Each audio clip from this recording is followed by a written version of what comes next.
Sunday అంటేనే మనకు గుర్తొచ్చేది నాన్ వెజ్. సో మార్నింగే లేచి నేను అన్న వెళ్ళి మటన్ అండ్ చికెన్ లివర్ తీసుకొస్తున్నాం అనమాట.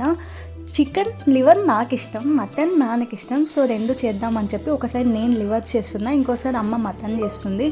అమ్మ నాన్ వెజ్ ప్రతిసారి బాగా చేస్తుంది, కానీ నేను లివర్ చేసా ఫస్ట్ టైం, చాలా బాగా వచ్చింది. ఇంకా తినేసి చాయ్ తాగుతూ బాలయ్య సినిమాలు చూస్తున్నాను అనమాట. అది ఏ సినిమానో జస్ట్ గెస్ చేయండి. ఇంకా మా నాన్న ఊరెళ్తున్నారు అని మా నాన్న పవర్ బ్యాంక్ పోయిందనమాట. సో కొత్తది కొనుక్కుందామని షాప్కి వచ్చాము. ఎంఐ బాగుంటుందని ఎంఐ తీసుకున్నాం. ఇంకా నాన్నని బస్సు ఎక్కించి ఇంటికి రిటర్న్ అయ్యేటప్పుడు రాఖీ కొందాం, ఇంకా నెక్స్ట్ డేనే కదా రాఖీ అని చెప్పేసి షాప్కి వచ్చాం. ఇక్కడ ప్రతి ఒక్కటి దొరికేస్తాయి, లైక్ గిఫ్టింగ్, క్లాతింగ్, ఏవైనా దొరికేస్తాయి. సో ఇంటికి ఇదే దగ్గర, బట్ ఇక్కడ కొంచెం ఎక్స్పెన్సివ్ అనమాట, బట్ ఫైన్. ఈ రాఖీయే తీసుకున్నది. ఇంకా మా అన్నకి చెరీస్ ఇష్టం అని చెప్పేసి ఇంకా రెండు తీసుకొని ఇంటికి స్టార్ట్ అయిపోయామన్నమాట. ఇంకా రేపు రక్షాబంధన్ షార్ట్ అయితే పోస్ట్ చేస్తా గైస్. అప్పటి వరకు ప్లీజ్ సబ్స్క్రైబ్.